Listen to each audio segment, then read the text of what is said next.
ओम मंगलम भगवान विष्णु मंगलम गरुड़ध्वजा मंगलम पुंडरीकाक्षा मंगलाय तनो हरि।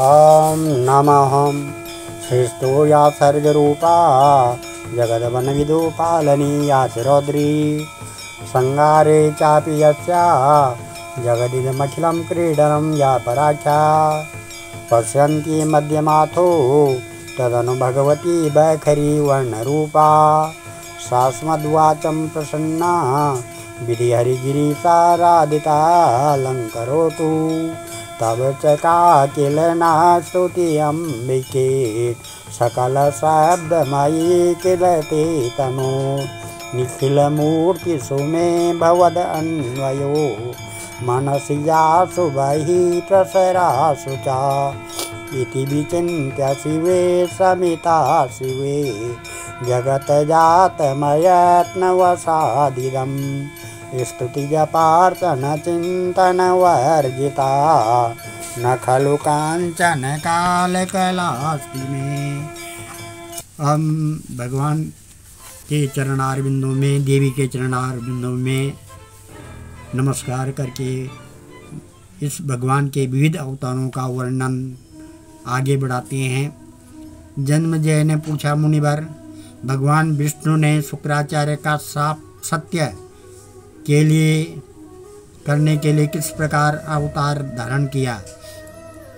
व्यास जी बोले, राजन, जिस मनंतर एवं जिस युग में भगवान श्री हरि के जैसे जैसे अवतार हुए उन सबको मैं बतलाता हूँ, सुनो। नृपवर चाक्षुष मनंतर में भगवान श्री हरि का धर्मावतार हुआ था। उस समय वे धर्म नामक ब्राह्मण के पुत्र होकर नर और नारायण नाम से धरातल पर प्रसिद्ध हुए।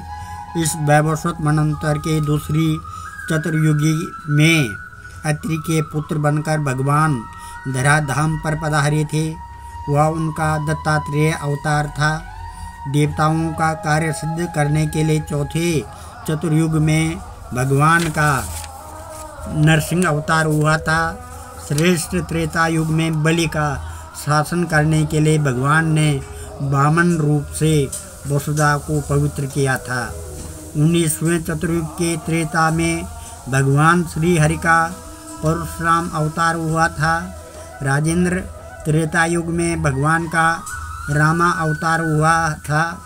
भगवान श्री हरि के अंश से जिन महाबली नर और नारायण का भूमंडल पर पहले अवतार हो चुका था, वे ही 28वें युग के द्वापर में पुनः धराधाम पर पधारे नर और अर्जुन हुए और नारायण श्री कृष्ण। तदंतर राजा जन्मजय ने सब प्रकार के संदेहों का निवारण करते हुए श्री कृष्ण अवतार की कथा विस्तार पूर्वक सुनाने की श्री व्यास जी से प्रार्थना की। अब देवी की महिमा का वर्णन है। व्यास जी कहते हैं, जन्मजय पृथ्वी को भार मुक्त करना तो निमित्त मात्र था। योग माया का विधान मानकर भगवान विष्णु धरातल पर प्रकट हुए थे। प्राचीन समय की बात है। यमुना ने मनोहर तट पर मधुबन नाम का एक वन था। ययाति के एक वंशज का नाम सूरसेन था। महाराज वे मथुरा के राजा हुए थे और वहाँ की सारी संपत्ति भोगने का सुअवसर उन्हें प्राप्त था। अरुण के शापानुसार कश्यप जी उन्हीं के वंशज दूसरे सूरसेन के पुत्र बनकर उस पावनपुरी में पधारे। वसुदेव के नाम से उनकी प्रसिद्धि हुई। उस समय वहाँ के राजा उग्रसेन थे। उनके पुत्रों में जो सबसे बड़ा था, उनकी कंस नाम से ख्याति थी। वरुण ने अदिति को भी शाप दे दिया था। अतः वे भी कश्यप जी की अनुगामिनी बनकर जगत में पधारी। उन्होंने देवक को पिता बनने का अवसर प्रदान किया था। वे देवकी नाम से प्रसिद्ध हुई। महात्मा देवक ने अपनी पुत्री देवकी का विवाह वसुदेव के साथ कर दिया। उन्हीं के पुत्र के रूप में श्री कृष्ण का अवतार हुआ। कंस आदि अनेक राक्षसों का वध करके पृथ्वी का भार हल्का किया तथा द्वारकापुरी बसाई। अब श्रीमद् देवी भागवत का चतुर्थ स्कंद में ये देवी की महिमा है कि है देवी, है माँ माया स्वरूपे, अपने विशाल हाथों में शंख चक्र गदा पद्म खड्ग और त्रिशूल धारण करने वाली, अपने भक्तों को अभयदान देने वाली माँ, मेरा आपको कोटि कोटि प्रणाम। है माँ, आपका प्रभाव लोक प्रसिद्ध है। सदैव आपका प्रताप लोक रक्षा के लिए समय समय पर विविध रूपों में प्रकट होता रहता है। आप पापियों के विनाश के लिए काल स्वरूपा हैं। हम जैसे मंद बुद्धि आपके गहन चरित्र को समझने में सर्वथा असमर्थ हैं। मेरा आपको कोटि कोटि प्रणाम। है माता, ब्रह्मा विष्णु शिव वायु इंद्र यम वरुण अग्नि तथा सूर्य चंद्र आदि सभी देवता ऋषि मुनि और वेद शास्त्र आदि आपके प्रभाव को नहीं जान सकते। आपकी महिमा अनुपम और अवर्णनीय है। मेरा आपको कोटि कोटि प्रणाम। है देवी, आपकी महिमा का अंत वेद वेता विद्वान भी नहीं पा सकते हैं। यहाँ तक कि स्वयं वेद भगवान भी आपकी महिमा के अंत को पाने में असमर्थ हैं। इसी संदर्भ में ही आपकी महिमा को जानने के प्रयास में शास्त्रों का आविर्भाव हुआ है।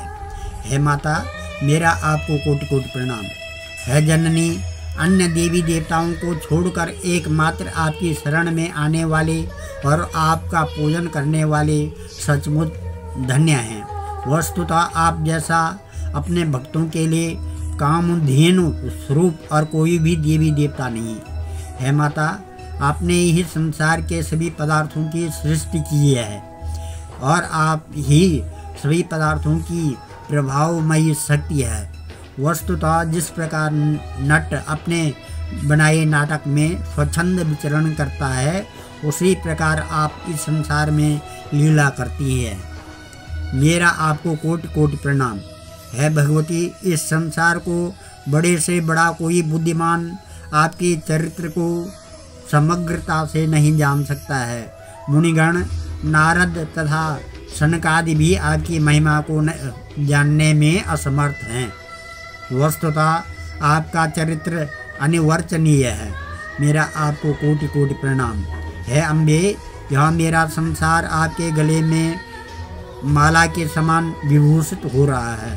संसार की आश्रयभूता और लज्जा स्वरूपा आपको मेरा कोटि कोटि प्रणाम। ओम मंगलम भगवान विष्णु मंगलम गरुड़ध्वजा मंगलम पुंडरीकाक्षा मंगलाय तनो हरि।